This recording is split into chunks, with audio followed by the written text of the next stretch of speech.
Hello everyone and welcome to another episode of Megan2Mars.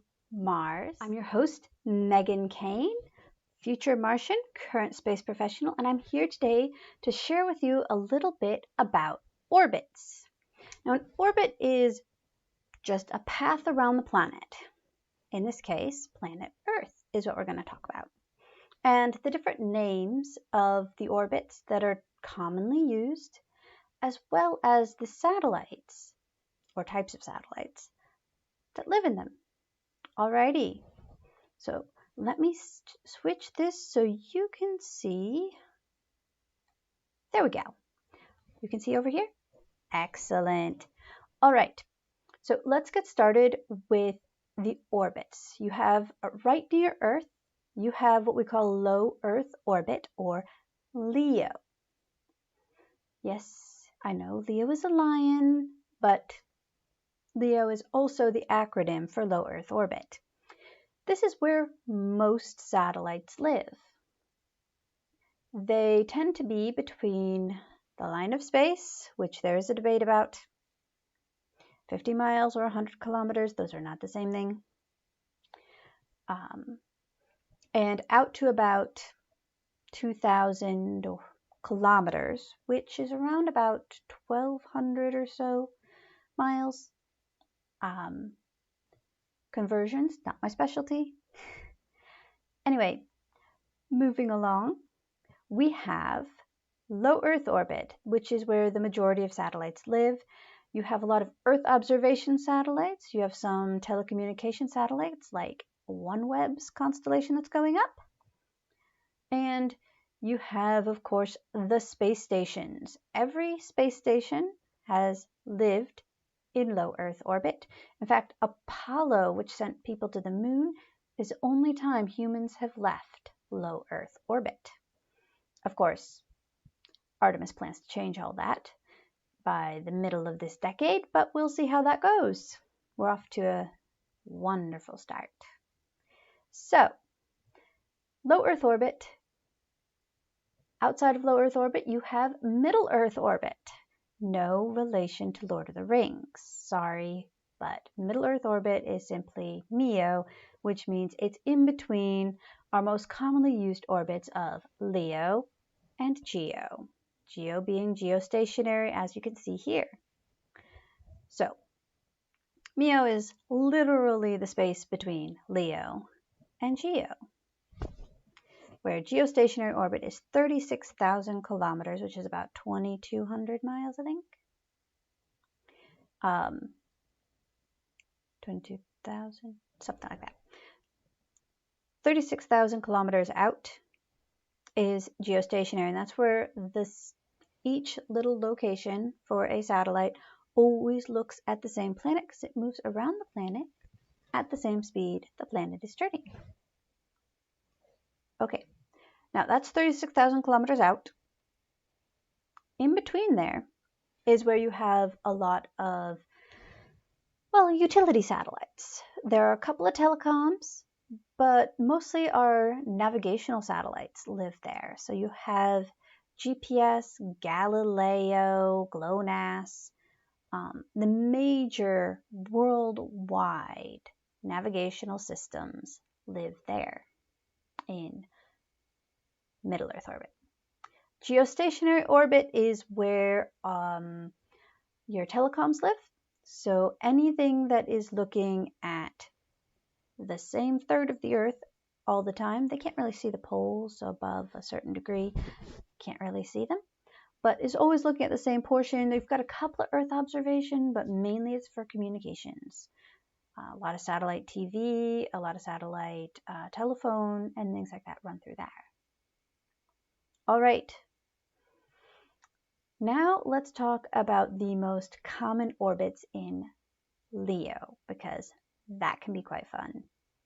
Your Earth observation satellites tend to be in a couple of different orbital inclinations. Now, an orbit is defined by a few things. In this case, we're going to talk about one of the primaries, which is orbital inclination. That is the angle of the satellite orbit to the equator. So across the middle of the planet, the angle there, you can see the drawing there, wrong direction. On the drawing there, you can see the angle, which is the orbital inclination, which is one of the major defining points of an orbit.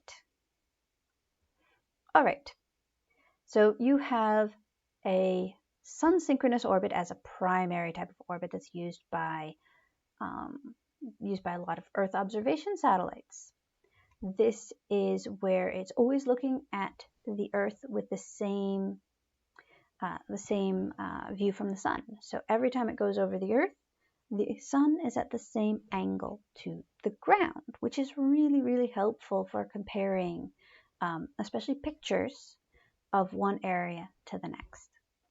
Okay, after you have your sun sync, which is around 90 degrees, not exactly 90 degrees, it's about 89 point, I forget the exact number. It's just off 90 degrees.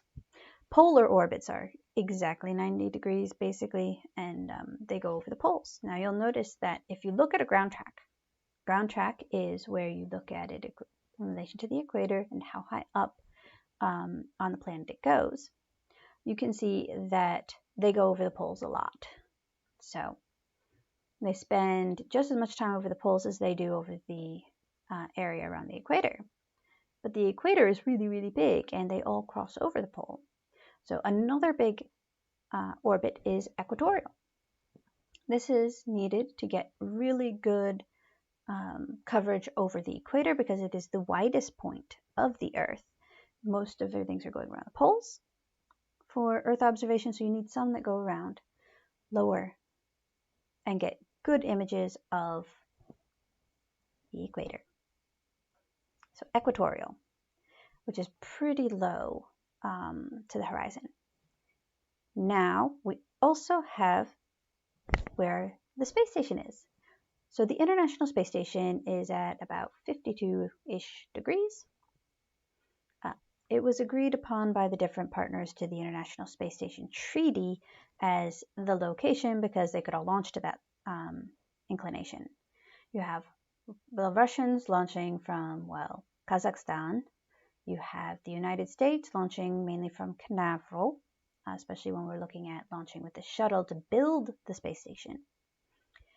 And then you have Japan launching, well, from up in Japan, and you have the European Space Agency launching from the French launch site at French Guiana, or French Guinea, in the southern hemisphere. And they all needed to launch to the same orbit reliably. So they picked one that wasn't perfect for any of them, but worked for all of them. All right, so that's the International Space Station. We've talked a little bit about which types of satellites live where. Now there's one other type of orbit that I want to go over, and it's one of my favorites. Most commonly known as a Molniya orbit, it's a highly elliptical orbit. It's called Molniya because it was invented by the Russians, and that's what they called the orbit. It's one that has, and here we're going to go into a couple other definitions for your orbits. You have your orbital inclination, your apogee, which is how high above the planet do you go, and you have your perigee, how close to the planet do you go. Most of the other things that we talked about, the perigee and apogee, are very similar. However, in a Molniya or other highly elliptical orbit, the perigee is really close to the Earth, and the apogee is really high up, which means that it spends most of its time over a particular area, a particular hemisphere.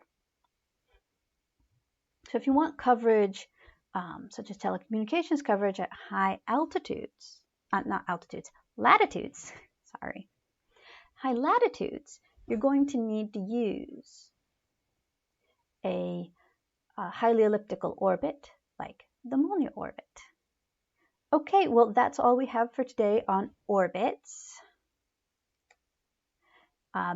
Again, like, subscribe, send me any questions or topics you want me to cover. Have a great day.